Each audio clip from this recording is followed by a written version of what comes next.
പിന്നെ നേരത്തെ വീട്ടിൽ വന്നപ്പോൾ ഞങ്ങൾ സ്നാക്സ് ഉണ്ടാക്കാൻ ഓർത്ത് സമൂസയായിട്ട് ഇന്ന് ചെയ്യാൻ പോകുന്നത്.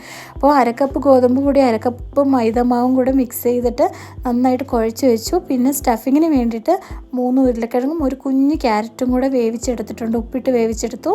എന്നിട്ട് അത് നന്നായിട്ട് സ്മാഷ് ചെയ്ത് വെച്ചേക്കുവാണ്.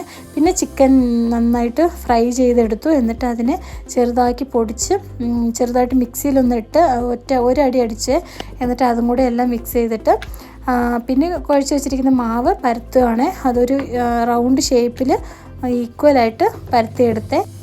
നല്ല റൗണ്ടിന് പരത്തിയെടുത്തതിന് ശേഷം സെൻറ്ററിൽ കട്ട് ചെയ്തെടുത്ത് 2 ഭാഗമാക്കി എടുത്ത് എന്നിട്ട് അത് സമൂസയുടെ ഒരു ഷേപ്പിലാണ് ഉണ്ടാക്കുന്നത്. ഞങ്ങൾ ചെയ്യുന്ന സമയത്ത് കറണ്ട് കട്ടായതുകൊണ്ട് ഞങ്ങൾക്ക് അത് എടുക്കാൻ പറ്റിയില്ല. ഇടയ്ക്കിടയ്ക്ക് കറണ്ട് പോയി വരുവാണ്, മഴയൊക്കെ ഉള്ളതുകൊണ്ട്. എന്നിട്ട് അതിനകത്ത് സ്റ്റഫ് ചെയ്തിട്ട് ഫ്രൈ ചെയ്തെടുത്തേ.